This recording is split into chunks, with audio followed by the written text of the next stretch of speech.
We saw both a lot of William today, as well as Lauren and William interacting, which was really nice to see. Episode 87, titled Even Escape, was out yesterday on March 29th at 9 p.m. Eastern Standard Time, so make sure to read the chapter before continuing this video.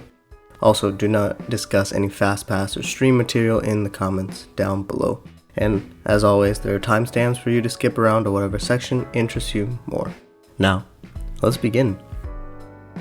So many lies. 1, 2, 3, 4, 5, 6, 7, 8, 9, 10, 11. 12 lies, and it's all tied to William and Darcy's interactions and conversations as they both meet each other at the party. Now obviously, this entire first part of the chapter was uncomfortable and not really interesting conversation about horses and meeting relatives, but it did capture what it's like to be forced on a date.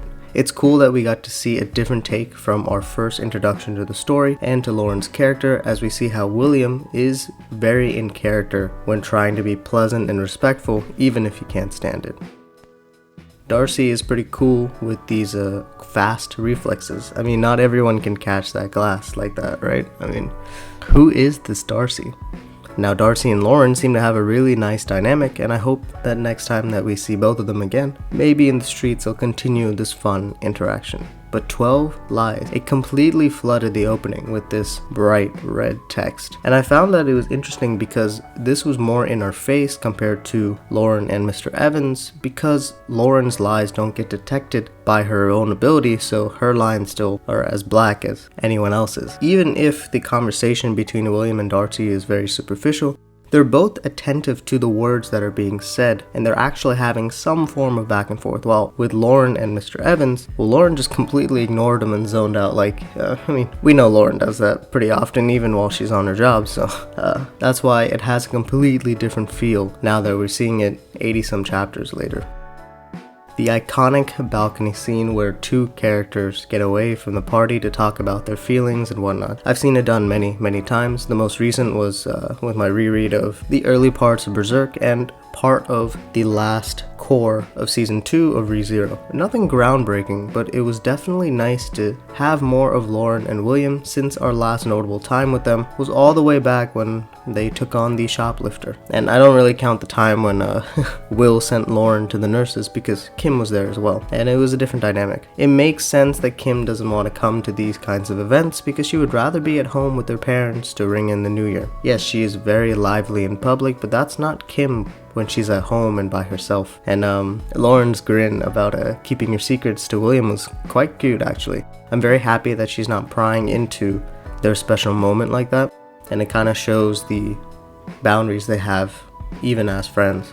The shift in the conversation to Raphael confirmed a lot of our theories. Yes, Raphael is Apollo. Yes, he was at the Annandale train bombing because the clock was at 10:45 as well, which we know from the finale is the time that the bombing happened. Although we don't know if Raphael had left multiple times beforehand, as we had originally projected, because it seemed like Raphael leaving was a common occurrence. But we at least do see the note that he left behind. And it seems like more people also took the train, not knowing where it would go to, quote-unquote, disappear in the eyes of the public for the fandom site's sake. And we get this amazing shot of young William and a callback to Kim when she's staring at the radio player, as they both had heroes they looked up to, DL for Kim and Raphael for William, and those expectations and image of that shining light in their life has long been disappeared. Lauren's response to William's pain is beautiful and poetic because she has come to terms to accept Dylan's departure. Lauren understands the constructs that William has had to live with, but William has done an amazing job becoming the person he is today. That living for someone's sake can only take you so far, and that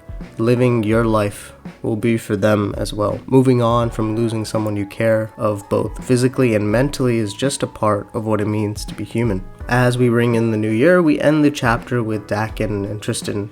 We have seen the power that Lisbeth has over the crown, but remember that this is Dakin's perspective in the issue, since Philip is the reason we don't have a death penalty anymore, something that Lisbeth is very against. Seems like Dakin is very similar to how Lauren feels when she knows something, but nothing can be done. Dakin is in that same position as the highest level of authority next to the king, right? He is the right hand to the king, yet he can't convince them of the threat that has been brewing for a decade now.